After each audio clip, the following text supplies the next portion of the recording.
تقدیر کے قاضی کا یہ فتویٰ ہے ازل سے، ہے جرم ضعیفی کی سزا مرگ مفاجات۔ عظیم فلاسفر بابائے سیاسیات کارل مارکس کہتے ہیں کہ آفتیں غریب کے لیے تباہی اور امیر کے لیے تجارت ہوتی ہے۔ بلا شبہ پاکستان میں ہر سال سیلاب کی تباہ کاریوں میں وجہ خدائی کم اور کرپٹ مافیا کا پاکستانی رعایا پر طاقت کے زور پر مسلط رہنا اصل وجہ ہے۔ جتنا برا حال 78 سال پہلے پاکستان کا تھا، اب اس سے بھی برا حال ہو چکا ہے۔ محسن غریب لوگ بھی تنکوں کا ڈھیر ہیں، ملبے میں دب گئے کبھی پانی میں بہہ گئے۔ السلام علیکم میرے پاکستانیوں، آپ دیکھ رہے ہیں law and estate with advocate Atiq ur-Rahman Siddiqui. آج میرے ویلاگ کا موضوع سیلاب کی تباہ کاریاں ہیں، جو کہ سب سے پہلے خیبر پختونخوا میں اور اس وقت پنجاب کے مشرقی علاقے جو کہ راوی، ستلج اور چناب کے ایریاز میں آتے ہیں، جس میں لاہور بھی ہے، سیالکوٹ بھی ہے، شکر گڑھ ہے، نارووال ہے، عارف والا ہے، سائیوال ہے، جھنگ ہے، چنیوٹ ہے، گجرات تک یہ تمام ایریاز جو ہے پانی کی زد میں آئے اور پنجاب کے ہزاروں گاؤں پانی کے نیچے آ گئے، جس کی وجہ سے تمام چیزیں تباہ و برباد ہو گئی، گھر برباد ہو گئے، فصلیں برباد ہو گئی۔ اس حوالے سے میں نے کالم لکھا ہے۔ اس کے بعد بارشوں میں یا فلڈ کی سچویشن میں ہم بحیثیت فرد اپنے خاندان، اپنے ارد گرد کے لوگوں کو کس طرح سے بچا سکتے ہیں، احتیاط کر سکتے ہیں، اس حوالے سے سفارشات، اور پھر آخر میں پاکستان ریاست کس طرح اس پانی کو باعث زحمت ہونے کے بجائے باعث رحمت بنا سکتی ہیں، وہ تجاویز شامل ہوں گی۔ لیکن اس سے پہلے آپ سے ریکویسٹ ہے کہ آپ میرے چینل کو لائک کریں، سبسکرائب کریں، بیل آئیکن کو پریس کریں اور کوشش کریں کمنٹس دیا کریں، تاکہ کمنٹس پہ میں آپ کی فیڈ بیک سے اپنے اس چینل کو بہتر بھی کروں، اور اس کے ساتھ جو نیکسٹ ویلاگ کروں تو ہو سکتا ہے کچھ ایسے آپ سوال کریں تو اس پہ بھی میں ویلاگ کروں گا۔ انڈیا نے پانی روک دیا، انڈیا نے پانی چھوڑ دیا، زندگی اس بات میں گزر گئی، لیکن قبضہ مافیا نے نئے ڈیمز نہ بنانے کی قسم کھائی ہے اور نہ واٹر مینجمنٹ کرنے کی۔ سیلاب قدرت کی طرف سے عذاب نہیں، بلکہ اس میں زیادہ ہاتھ ہماری مافیا حکومت کی نااہلی، کرپشن، لالچ اور مس مینجمنٹ کی وجہ سے ہے۔ ملائیشیا، کیوبا جیسے ممالک میں سارا سال بارش ہوتی ہے مگر کچھ بھی نہیں ڈوبتا۔ بارش میں پاکستان 195 ملک میں 145ویں نمبر پر ہے۔ ہمیں بارش نہیں، ریاستی اداروں کی لوٹ مار لے ڈوبی ہے۔ مارے اور لوٹے عام عوام ہی جائیں گے، خواہ سرحد کے اس پار یا اس پار ہوں۔ نفرتوں کے بیج بونے والے کرپٹ، کت پتی سے ارب پتی ہونے والے سول اور ملٹری مافیا، جن کی اکثریت غیر ملکی یعنی دوہری شہریت کے حامل اونچے مکانوں میں رہ رہے ہیں، جو صرف تباہی کا نظارہ لطف اندوز طریقے سے کر رہے ہیں، ٹک ٹاک بنا رہے ہیں۔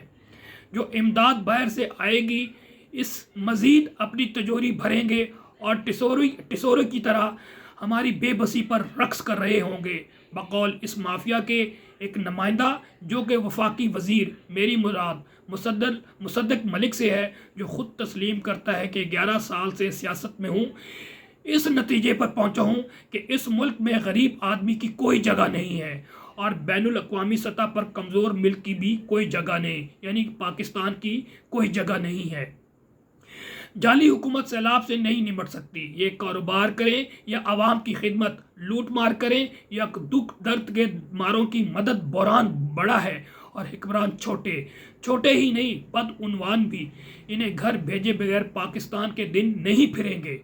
سیلاب کی تباہ کاریوں سے اب بچنے کے لیے جو احتیاطی تدابیر ہیں، اس حوالے سے میری تجاویز یہ ہے کہ کوشش کریں سیلاب کی صورت میں یا فلڈ کی صورت میں گھر پر رہیں، کچھ وقت کے لیے سیر سپاٹے کا پروگرام بھی ملتوی کر دیں، سیلابی پانی میں نہ جائیں، نہ تیریں اور نہ ہی کسی قسم کا ایڈونچر کریں۔ اگر پانی کا لیول بڑھ رہا ہے یا آپ زیریں علاقے میں رہ رہے ہیں تو کچھ وقت کے لیے ضروری سامان کے ساتھ اونچے علاقے یا محفوظ جگہ پر منتقل ہو جائیں۔ اگر پانی گھر داخل ہوتا ہے تو بجلی کی تاروں کو ان پلگ کر دیں اور باہر بجلی کی اشیاء یعنی کھمبے، تاروں وغیرہ کے قریب مت جائیں۔ باہر پانی کی صورت میں بھی مت نکلیں۔ اگر آپ کا گھر ایسی جگہ ہے جہاں پر سیلابی پانی آ سکتا ہے تو گھر پر لائف جیکٹس یا اس کا متبادل ضرور رکھیں۔ پختونخوا کے بعد اب پنجاب میں بھی سیلابی صورتحال ہے، لہذا نہ پہاڑی علاقوں کی سیر کو جائیں اور نہ ہی میدانی علاقوں میں جائیں۔ غیر ضروری سفر سے بھی احتیاط کریں۔ اب واٹر مینجمنٹ کے حوالے سے کہ پاکستان میں 78 سالوں سے یہ دیکھا جا رہا ہے، جب بھی یہ جولائی اور اگست کا خاص کر مہینہ آتا ہے تو سیلاب کی سچویشن ہوتی ہے، اور کون تباہ و برباد ہوتا ہے؟ یہی غریب عوام، عام عوام۔ بڑے لوگ تو جنہوں نے آپ کو لوٹا ہوا ہے وہ تو محلوں میں رہتے ہیں، وہ تو اونچی جگہ پہ رہتے ہیں، نقصان ان کا نہیں ہوتا۔ اب یہ تجاویز میں اس حکومت کو دے رہا ہوں جو ایسی حکومت آئے گی جو عوامی حکومت ہوگی۔ پاکستان میں جو اس وقت حکومت ہے وہ فاشسٹ رجیم ہے، وہ آپ کے دن نہیں پھیر سکتی، پاکستان کے دن نہیں پھیر سکتی۔ میں پھر بھی اس لیے کہہ رہا ہوں کہ جب ایسی حکومت آئے جو آئین کی بالادستی پر یقین رکھتی ہو اور قانون کی حکمرانی پر یقین رکھتی ہو، اور پاکستان میں ٹرو ڈیموکریسی ہو، اور پاکستان میں بنیادی حقوق ہو، پاکستان میں ویسٹرن طرز پر ایک آزاد عدلیہ ہو جو آپ کے حقوق کی ضامن ہو، آپ کو ایگزیکٹو کی چیرہ دستیوں سے، آپ کو حکومت کی چیرہ دستیوں سے تمام سے بچا سکے، آپ کو جو ہے لوگوں کے جو کاروباری ہیں، جو طاقتور لوگ ہیں، ان سے بچا سکے۔ جب یہ سچویشن ہوگی اور عوام کی عوامی حکومت ہوگی تو یہ سب چیزیں ممکن ہیں۔ بہرحال میں یہ اپنی تجاویز دے رہا ہوں تاکہ ریکارڈ میں رہے، اور ایسی حکومت آئے جو عوام کی ہو اور عوام کی فلاح کے لیے کام کرنا چاہے گی، تو انشاءاللہ ہم جیسے لوگ فرنٹ پہ ہوں گے، آگے آئیں گے، تجاویز بھی دیں گے، کام بھی کریں گے۔ واٹر مینجمنٹ ایک سائنس ہے، لہذا اس کے ذریعے ہم پانی کو اپنی معیشت اور ریاست کے لیے کمزوری نہیں بلکہ طاقت بنا سکتے ہیں۔ اسے باعث زحمت نہیں باعث رحمت بنا سکتے ہیں۔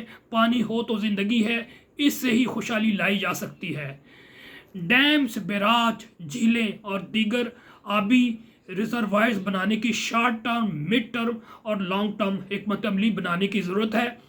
اپ اسٹریم سے ڈاؤن اسٹریم پر آبی گزرگاہوں پر قبضہ گروپ نے ہاؤسنگ سوسائٹیز بنائی ہوئی ہیں، ان سب کا خاتمہ اور ملوث افراد کے خلاف ہر طرح کی کارروائی ضروری ہے۔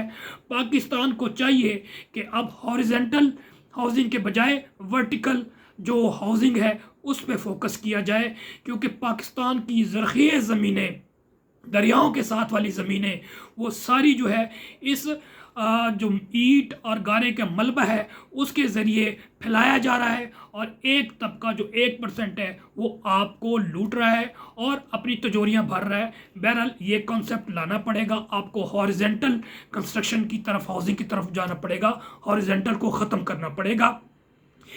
اس کے علاوہ پی ڈی ایم میں، این ڈی ایم اے اور دیگر اداروں میں professionals, water management and emergency handling force اور رضاکاروں کو انڈکٹ کرنا پڑے گا۔